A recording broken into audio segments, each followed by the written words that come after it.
வாரிசு இல்லாத சொத்தை என் மகன் பேருக்கு எழுதி கொடுங்கன்னு அன்னிக்கிட்ட கேட்டிருக்காரு இங்க ஒரு கொழுந்தன். இதனால வெகுண்டெழுந்த அண்ணி கள்ளக்காதலனை ஏவி 2 கொலைகளை செய்திருக்காங்க.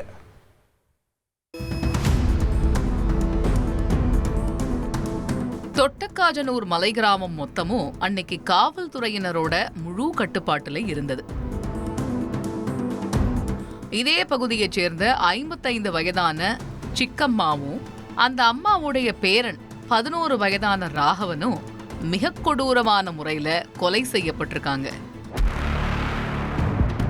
இரட்டை கொலை என்கிற செய்தி அந்த கிராமம் முழுக்க காட்டு தீயா பரவவும் அங்க பதற்றம் அதிகரிச்சது.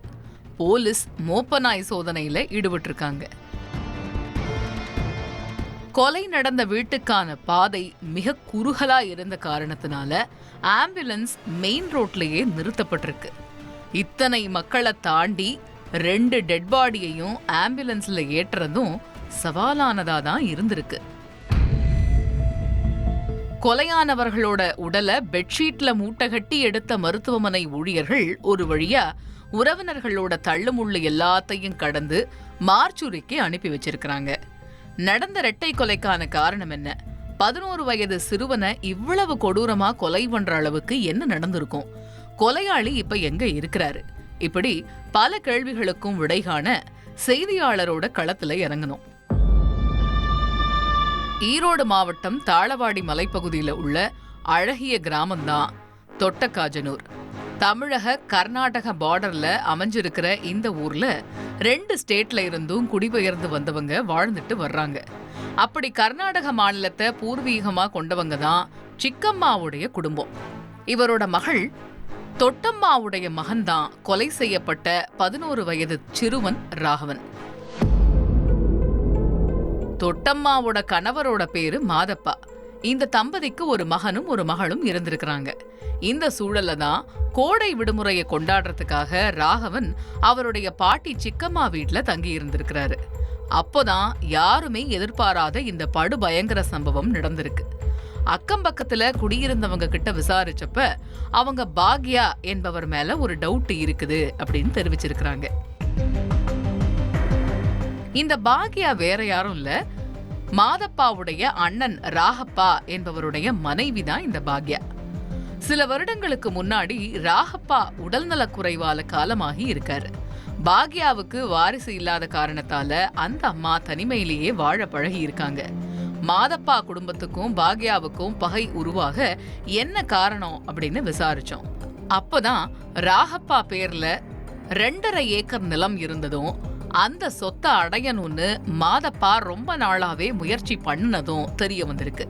ஆமாங்க, வாரிசு இல்லாத காரணத்தினால அன்னிக்கிட்ட அந்த சொத்தை தன்னுடைய மகன் ராகவன் பெயருக்கு எழுதி வைக்க சொல்லி மாதப்பா ரொம்ப நாளாவே அழுத்தம் கொடுத்திருக்காரு. இது தொடர்பா 2 பேருக்கும் அடிக்கடி பஞ்சாயத்து நடந்து பிரச்சனையும் ஆகியிருக்கு. மாதப்பாவுக்கு அண்ணனோட சொத்தை அடையறதுக்கு அப்படி என்ன அவசரம்னு ஆழமா விசாரிச்சப்பதான் அந்த பெண்ணுக்கு அதே பகுதியைச் சேர்ந்த ஒரு நபரோட கள்ள தொடர்பு இருந்ததும் தெரிய வந்தது. வாரிசு இல்லாத பாக்யாவுக்கு வழித்துணையா இருந்து நம்பிக்கை கொடுத்த அந்த காதலனோட பேரு நாகேஷ். இவருக்கு ஏற்கனவே திருமணமாகி மனைவி குழந்தைகள் இருக்கிறாங்க. இருந்த போதும் நாகேஷ் பாக்யா மேலதான் உயிரையே வச்சிருக்கிறாரு. இந்த பாசத்துக்கு காரணம் அவர் வசம் இருந்த 2.5 ஏக்கர் நிலம்தான்னு மாதப்பா உறுதியா நம்பி இருக்காரு. தன்னுடைய அண்ணனுடைய சொத்து யாரோ ஒரு 3வது நபருக்கு போயிடக்கூடாதுன்னு மாதப்பாவுடைய எண்ணம் தான் நடந்த எல்லா பிரச்சனைக்குமான மூல காரணம். அன்னிக்கிட்ட நாகேஷுடனான கள்ளக்காதலை கைவிடுமாறு கண்டிச்சிருக்கிறாரு மாதப்பா. ஆனா தடுக்க முயற்சிக்கவும் அந்த உறவு நாளுக்கு நாள் ரொம்பவே வலிமையானதா மாறி இருக்கு.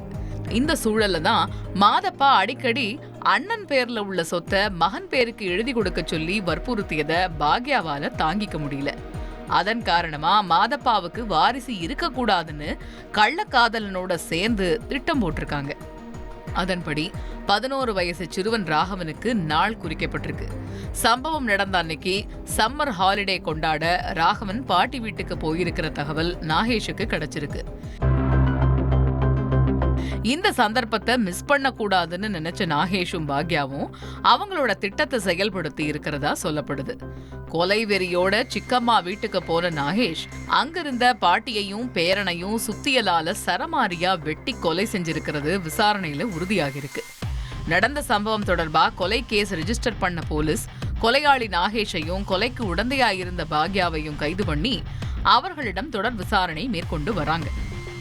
நடந்த சம்பவம் தொடர்பா கொலை கேஸ் ரெஜிஸ்டர் பண்ண போலீஸ் கொலையாளி நாகேஷையும் கொலைக்கு உடந்தையாயிருந்த பாக்யாவையும் கைது பண்ணி சிறையில அடைச்சிருக்காங்க.